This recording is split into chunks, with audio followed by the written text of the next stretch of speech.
E eu tô pagando uma promessa também. Você não sabe, pouca gente sabe.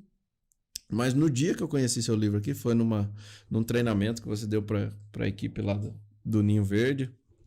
E eu tava no meio. No dia que eu conheci, foi a primeira vez que eu tive acesso a essa sua palestra, onde você fala dos fomímpades e etc. O que são os fomímpades, aliás? Pode contar aí que eu já termino. Somos nós, né? Nós estamos mais folgados, mimados, impacientes e desconfiados do que nunca.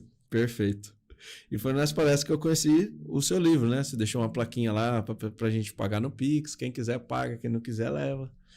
E nesse dia eu falei... Você pagou? Eu tava com... Paguei. Você sabe que até outro dia eu tava procurando um print disso? Do pagamento, achando no extrato. Vou lembrar que data. E eu procurando o print lá justamente para trazer aqui hoje. Estava lembrando desse assunto. Eu faço isso faz muito tempo.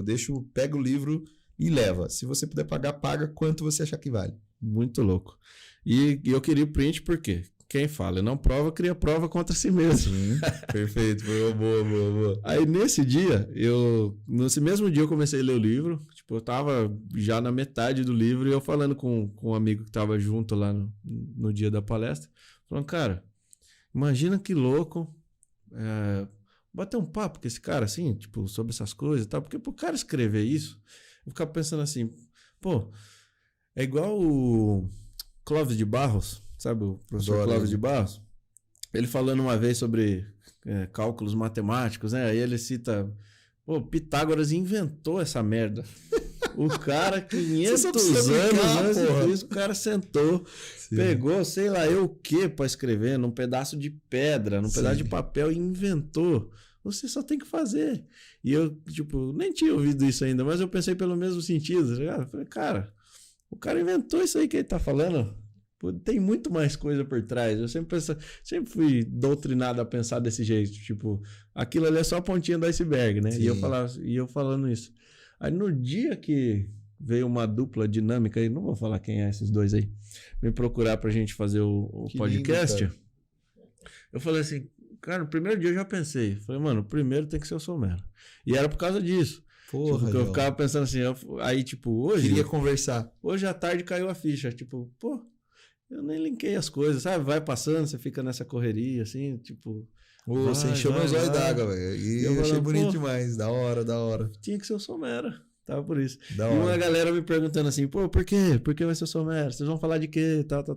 Você sabe que nem eu... Tipo, que tive a ideia e eu ficava naquela assim, pô, por que é mesmo? Tipo, pô, e lembrei. Por que nós vamos falar, né?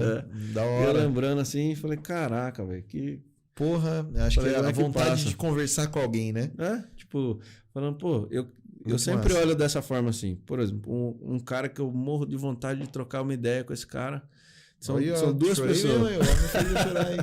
Que coisa, hein, rapaz? Fiquei feliz. Ó, Bia, quando chegar em casa, você consola. Nada pessoal, tá, Bia? Fica tranquilo, só com você. Não vai me conquistar assim tão fácil. E, tipo, eu tenho dois caras assim que você acredita, eu tenho vontade de fazer curso de inglês só pra eu conversar com o Michael Jordan. Que da hora, velho. Eu morro de vontade de trocar uma ideia com o Michael Jordan de 15 minutos. Você assistiu a série dele na Netflix? Tipo, nossa, assisti, reassisti, né? Assisti de novo. Maravilhosa. Cara, eu gosto muito dessas pessoas que buscam performance. Dá a impressão que se esse cara, o que ele tivesse contato quando ele era criança, fosse pegar reciclagem, ele ia ter a maior empresa de reciclagem do mundo. Porque o cara é obcecado por sucesso, por crescimento. Tipo, e tem um cara aqui no Brasil que eu acho que ele vai ser primeiro do que o Michael Jordan, Joel J. Cara, como eu gosto das palestras dele, dos livros e de, tipo, o mindset dessas pessoas. Tipo, exato. Eu gosto dessas pessoas pelo mindset. Eu falo, cara, tem muita coisa por trás do que aquilo que a gente tá vendo ali.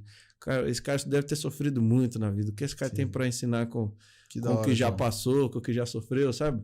E eu fico muito... Assisti um documentário que eu já reassisti 500 vezes também, sobre o Kobe Bryant. Tipo, e ele conta, né, o início da história dele. Tipo, pô, eu tinha 11 anos, fui num camp de basquete lá e, pô, passei o verão inteiro, eu não fiz uma cesta. Sim. E eu tava nos jogos. Ele fala, não é que eu não fiz uma cesta e não joguei. Tipo, eu tava nos jogos, eu não fiz nenhuma cesta. Fui embora pra casa, chorei pra caramba. Meu pai chegou em mim e falou, filho, se você nunca mais fizer uma cesta na vida, eu vou te amar do mesmo jeito. Sim. Se você fizer 60 cestas por jogo, eu Vamos vou dar. te amar do mesmo jeito. Ele falou, cara, aquilo ali me obcecou. Eu tinha a segurança que eu precisava. O único medo que eu tinha era de fracassar e meu pai não tá mais ali. De as pessoas que eu preciso não estarem mais ali. Sim. Tipo, meu pai me deu a base que eu precisava pro resto da vida. E, tipo, dali em diante ele fala, eu fiz um trato comigo mesmo quando eu tinha 13 anos de idade. Tipo, pô, cara, com 13 anos, a consciência de um moleque Senhora, de 13 anos, não, né? Não, Tipo, esses caras aí já existia muito mais, né? demais. Então Mas eu falo, esse tipo de pessoa Sim. dá a impressão que, pô, o Geraldo Rufino, aqui um Maravilhoso. exemplo mais perto da gente. Maravilhoso. Pô, o cara, ele tem a maior empresa de reciclagem Catador de de peças de latinha, caminhão, né? É isso que eu tô falando, tipo, se o que ele teve contato quando ele desenvolveu isso foi o lixo, esse cara vai ser o maior catador de lixo que Sim. tem, cara. Exato. Tipo, é uma coisa que tá dentro do cara ali. E eu acho que a gente vive são... um mundão hoje em dia de torneiras, né? E a gente tenta, às vezes, sem querer, ser a torneira que nós estamos vendo. Só que para aquela torneira tá ali, parceiro, para sair a água dela, tem o encanamento dela, e que é único. Sim. Não adianta você pegar ela dali e pôr ela em outro lugar, repetir o ato, porque o ato ele tem uma base. E eu acho muito bonito, João, isso que você falou do lance de imaginar que para sair esse livro aí, parceiro, passou muito encanamento, coisa. Sabe assim? E é verdade, né? É o meu, mas de qualquer outro, para estar esse podcast aqui, tem muita coisa que aconteceu. E mais ainda, olha o que você falou, eu fui convidado por 2 brothers, tá ligado? Os caras viram valor de querer fazer isso. Quanta gente vocês conhecem que vocês podiam estar chamando qualquer outro aí.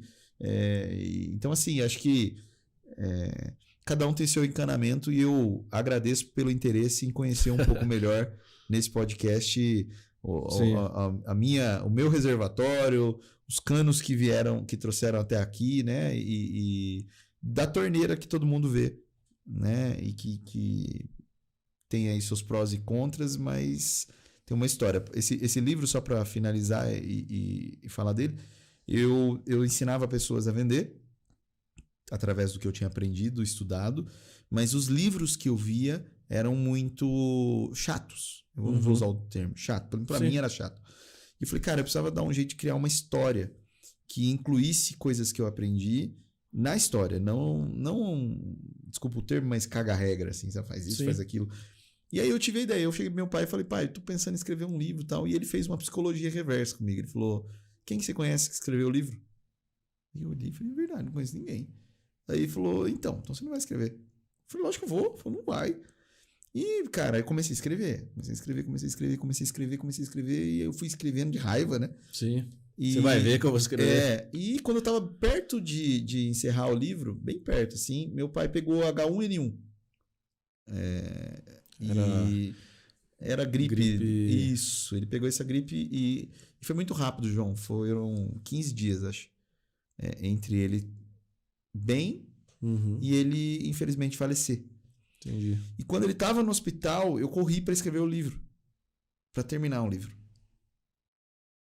Eu levava um computador que eu tinha no hospital, ficava escrevendo. Quando eu terminei de escrever, eu tive a chance de mandar uma mensagem para ele e falei, pai, escrevi o livro. Né? E eu lembro que ele respondeu assim, que felicidades são momentos. E esse certamente foi um momento em que eu fui feliz. Caraca. E depois foi a última mensagem que eu recebi dele. Depois não deu. Ele não leu, não pegou. Então, e eu acho que o livro veio muito pronto pra mim. Assim, queria ver você escrever esse roteiro aí. Qual seria a sua última mensagem? Nossa senhora, né, cara? E aí as pessoas às vezes vê o livro, mas não sabem o que tem. Então, e eu acho que a história toda dele, na minha opinião, e não é um dos melhores livros que eu já li. Foi o primeiro livro que eu li inteiro na minha vida. Eu nunca li um livro inteiro antes. E não é, sabe assim, longe de mim a arrogância, que eu leio ele de novo e eu falo, cara, nem acredito que passou por mim isso aí. Entendeu? Sim. De tanta coisa legal que tem aí, que eu olho assim e falo, meu Deus, cara. Eu tinha 27 anos. Então, eu acho que tá com o meu nome, mas é um livro, é um presente... De outro Rafael. É um presente de Deus aí pro mundão, eu vou embora, esse livro vai continuar aí. Show. E eu fico E feliz que é um ele presente tenha... mesmo. Eu até costumo indicar seu livro Sim. para alguém que esteja nesse Ele só vende assim, nesse cara. meio. Eu nunca fiz propaganda. Ele vende Sim. de pessoas que indicam pro E outro eu que indico, indica. costumo indicar para pessoas que, assim como eu, não gostava de ler. Sim. Porque eu aprendi a gostar com esse. Eu já tipo, ouvi isso de várias pessoas, você acredita? Verdade, João? Assim, porque- pessoas falaram, cara, o primeiro livro que eu li foi o seu, depois daí eu li um monte e tal. Então eu falo, cara, imagine, puta. E o melhor que você dá sabe- o hábito da leitura. O pra melhor alguém, de não ser só de tá mim é pago. você saber que não tô te falando só porque é pra você também. É. Já falei isso pra E eu vou lançar várias ele de outras novo. pessoas. Vou deixar aqui um convite, eu vou lançar ele de novo. Acabaram as cópias, eu não tenho mais, eu não consegui Uhum. uma editora. Então eu que banquei ele pra fazer. E eu vou lançar ele de novo, provavelmente em setembro. Eu vou fazer Show. um evento e você vai ser convidado para estar lá. Muito obrigado, Já será tô o uma primeiro honra. convidado aqui, além da minha esposa que eu já convidei. Muito E aí a obrigado. gente vai fazer um relançamento com uma nova capa. Só que dessa vez eu vou vender o livro. Uhum. Até aqui as pessoas têm feito isso como você e eu agradeço.